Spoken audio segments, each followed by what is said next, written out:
The corridor outside the surgical wing was silent. Too silent for a place that had been filled with shouting minutes earlier.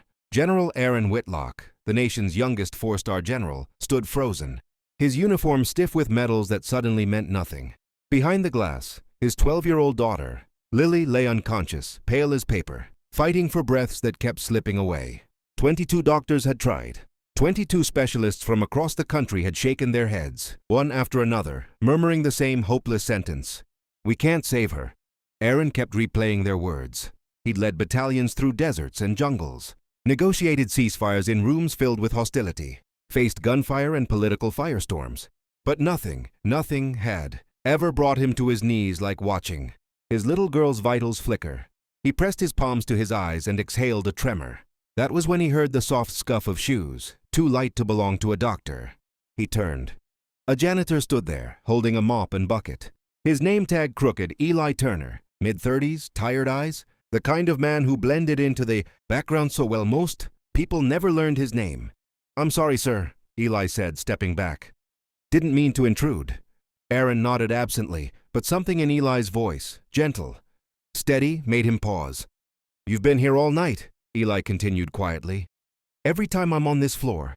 "You're right here." Aaron let out a breath. "My daughter. They can't find what's killing her. They think it's neurological, or maybe autoimmune, or—" His voice cracked. He turned away, ashamed. Eli didn't leave. Instead, he walked to the glass window, eyes softening as he looked at Lily. "She's scared," he whispered, almost to himself. "She's fighting alone." Aaron's jaw clenched. What choice is there? Eli hesitated. The fluorescent lights flickered, catching the gold rim of the general's insignia. Then Eli said the strangest words Aaron had heard all day. "Wait." Aaron frowned. "Excuse me?" "Wait," Eli repeated, turning toward him with a seriousness that didn't match his uniform. "Before you let them disconnect anything, before you give up, there's something I need to tell you." Aaron stared, confused. "You're a janitor. What could you possibly—" Eli swallowed, eyes glistening. "My daughter. She had the same symptoms." Aaron froze. "And they all gave up on her too," Eli whispered. "But she lived. Because someone, one doctor, noticed what everyone else missed." He placed a trembling hand over his chest. "I remember every detail. And if Lily's fighting the same thing, I might be able to help." Aaron blinked, unable to speak. As the janitor who was supposed to be invisible stepped forward, holding the one thing the general had lost, hope. Eli's voice quivered as he continued. "She was 8. My Emma. Healthy, bright, reading chapter books way above her age. Then one morning she woke up unable to lift her head. Doctor said it was seizures, inflammation, viral attack. No one knew. They tried 20 treatments. Nothing worked." Aaron's breath hitched as he listened. For the first time in hours, he wasn't drowning. He was gripping onto every word. "One night," Eli whispered, "a visiting physician from a rural clinic in Maine looked through her scans and said, 'This isn't neurological. It's metabolic.' Everyone thought he was wrong. Everyone." He closed his eyes, forcing the memory out.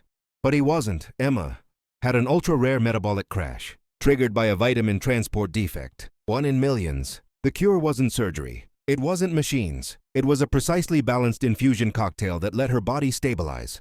He finally looked at Aaron. "Your daughter's eyes, her tremors, even how her fingers curled. It's the same." The exact same. Aaron felt something inside him jolt. Awake, like a soldier responding to a sudden command. "What do I do?" he asked, voice shaking. Eli reached into his pocket and pulled out a folded, worn paper, edges soft from years of being opened and closed. "I kept the formula the doctor wrote down. Not because I thought I'd ever use it again, but because keeping it felt like keeping Emma alive." Aaron unfolded it with trembling hands. The handwriting was precise, medical, annotated with dosages almost too minute to read. He rushed toward the nearest nurse. "Get the lead physician, now."